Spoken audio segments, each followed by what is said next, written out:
makeshift recording studio, and we have a tornado warning outside, but I thought I'd get a quick recording in before we lose power, if that's going to happen.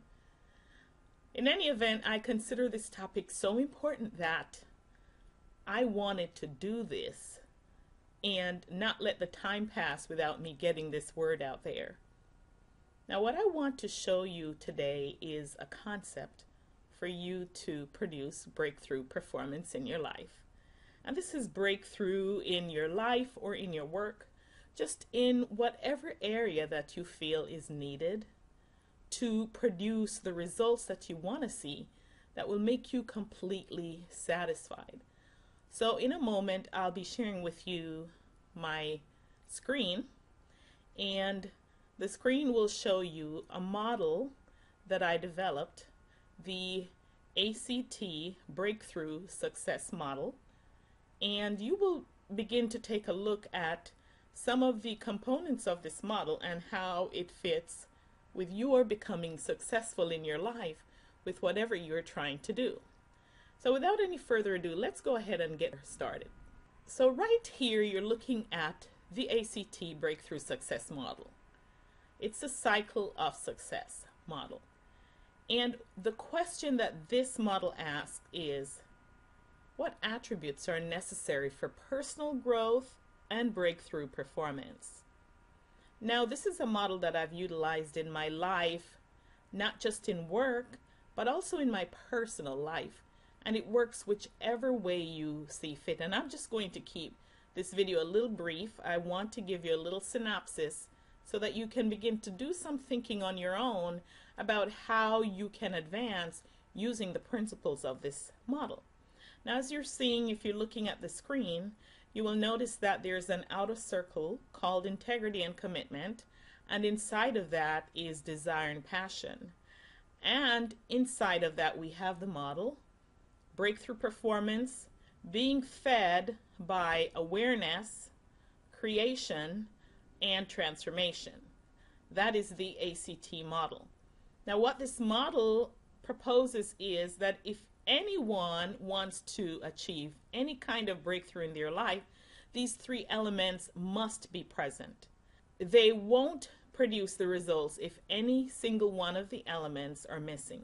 You can get results, but that whole mind, spirit, body result that you're looking for will not be experienced.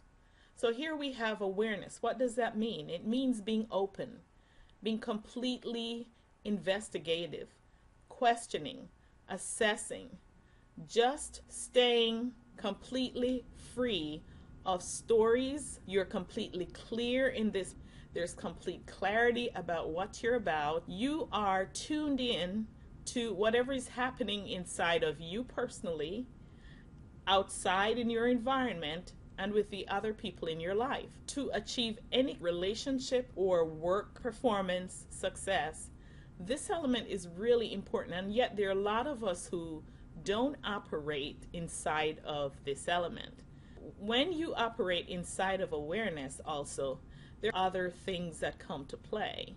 You have your meta programs, you have your conscious and your subconscious minds, and those very often working in conflict with one another.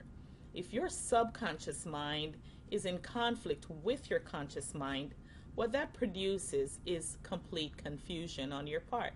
So you want to make sure that you are staying in consciousness and continuously checking to ensure that the data that is being fed out to you is data that you indeed want to receive, and that will coincide with the goals that you are actually trying to achieve.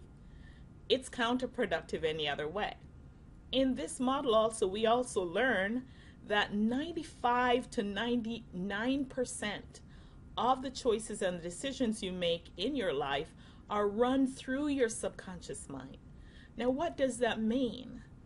All that means simply is that if left on automatic, all the choices and the decisions you think you're making from an analytical and conscious perspective are being driven by whatever is going on in your subconscious mind. So it's very important for you to be conscious of that. And there are steps that you can take to address that. And with a tip that to tune in to what you are being told by your subconscious mind, the negative self-talk, the fears, all the things that block your success are being fed from your subconscious mind. And you got those ideas in your subconscious mind based on what you learned in the past, in your past life. So it may have been an experience that you had, or someone may have said something to you, or you may have seen something happen to someone else, and you internalize that to mean that it's applicable to you. You create a story from that situation that has occurred, and that has been embedded in your mind, perhaps from the time you were a child, and now that is running your life. So here's where I want you to look. I want you to think over what conversations you've been having in your minds and which ones have been stopping you. And once you identify that, what I'd like for you to do is to go back and to ask yourself a few questions. What happened back then?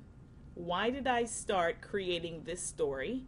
What did I see happen? What did someone else say to me that caused me to create this story that's now embedded in my subconscious mind and that is currently stopping me?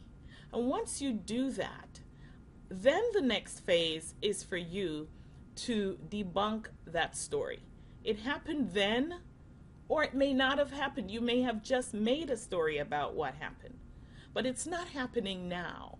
And so there is no reason for you to leave yourself to run on automatic, to have that subconscious mind running your life so that you cannot produce.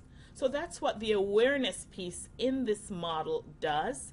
And we will talk some more about this next time. I'll be using the next sets of conversations to talk about this model. But before we move out of this conversation, I want to show you this next slide. And as you can see, there are 4 quadrants. The breakthrough performer, which is in quadrant 1, the dreamer, the unmotivated non-achiever, and the overachiever. We will be talking about these as we go throughout the next few weeks. Thank you so much for joining me. This is Dr. Gwen, empowering you to live purposefully